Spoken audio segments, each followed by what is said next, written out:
Dre Baldwin, workonyourgameuniversity.com. Topic of the video is the inevitable meeting. And I'll tell you, I borrowed this title from this, I don't know if he came up with it, but the person I heard say it was an author named Seth Godin. Some of you may know him. Seth is a well-known marketer. He writes books, does speaking programs, has a blog. He's been blogging like every day for decades.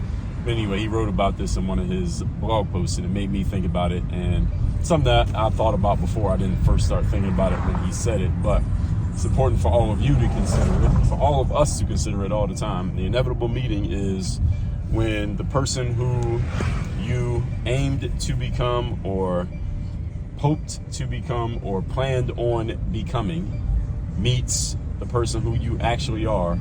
Will that meeting be cause for celebration, or is that meeting going to be cause for disappointment and sadness because of the chasm between the person you thought you would become and the person who you actually are? And there's probably, I would guess for all of us, a chasm between that person and who we are now, right now, today, in this moment. And tomorrow, there's going to be a chasm, and a year from now, maybe there'll be a chasm. The point is, the general concept and what I take from it is that we want to be continually closing that gap, because no human being is perfect. Right? So there's no way that any of us is ever going to end up being the exact 100% person that we could have become, because none of us is always going to hit every cylinder 100% and check every box every single time, every day, because human beings are mere mortals. We are fallible. We make mistakes. We forget. Every once in a while we're off point. That happens to everybody. So our goal then is to pursue the perfection, while at the same time understanding that actually achieving perfection is humanly impossible.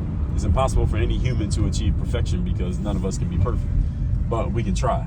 We can go after it. Right? We can pursue it. We can try to get to it. We can set our standards for it, and we can hold ourselves accountable to it, even while / if coming up short of it.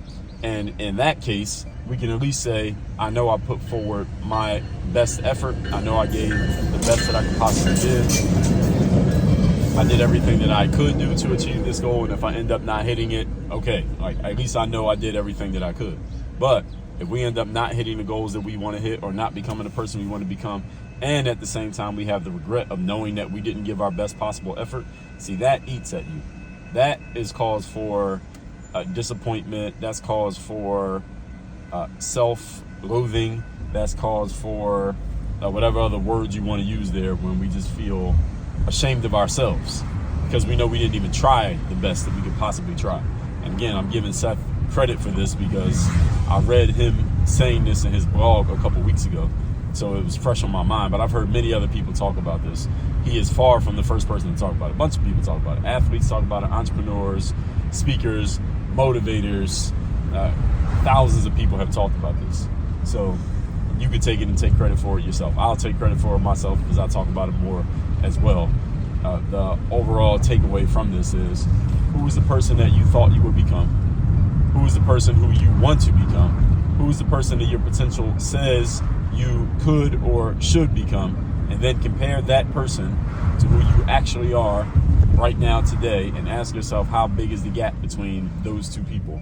And then what needs to happen, what needs to change, what needs to be done, starting with your mentality, then moving on to your actions to change that scenario, change that story to where you are actually that person, with as few regrets as possible, as few coulda, woulda, shouldas as possible, and you being that self-actualized version as close to it as you could possibly be. That's our goal. That's our aim every single day when we get up out of bed, by the grace of the Holy Spirit, whoever that is for you, and we get another opportunity to go at it. We get another opportunity to close that gap. That's what we're all working on, and everything else that we do is simply a means to that end.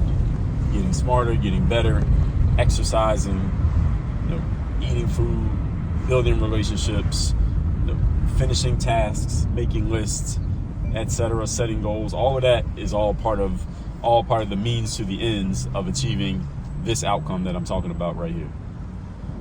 And I think we'll leave it at that. WorkOnYourGameUniversity.com.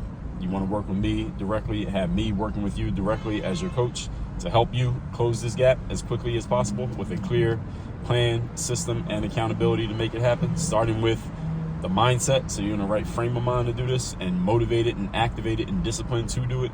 WorkOnYourGameUniversity.com. Work on your game. Dre all day.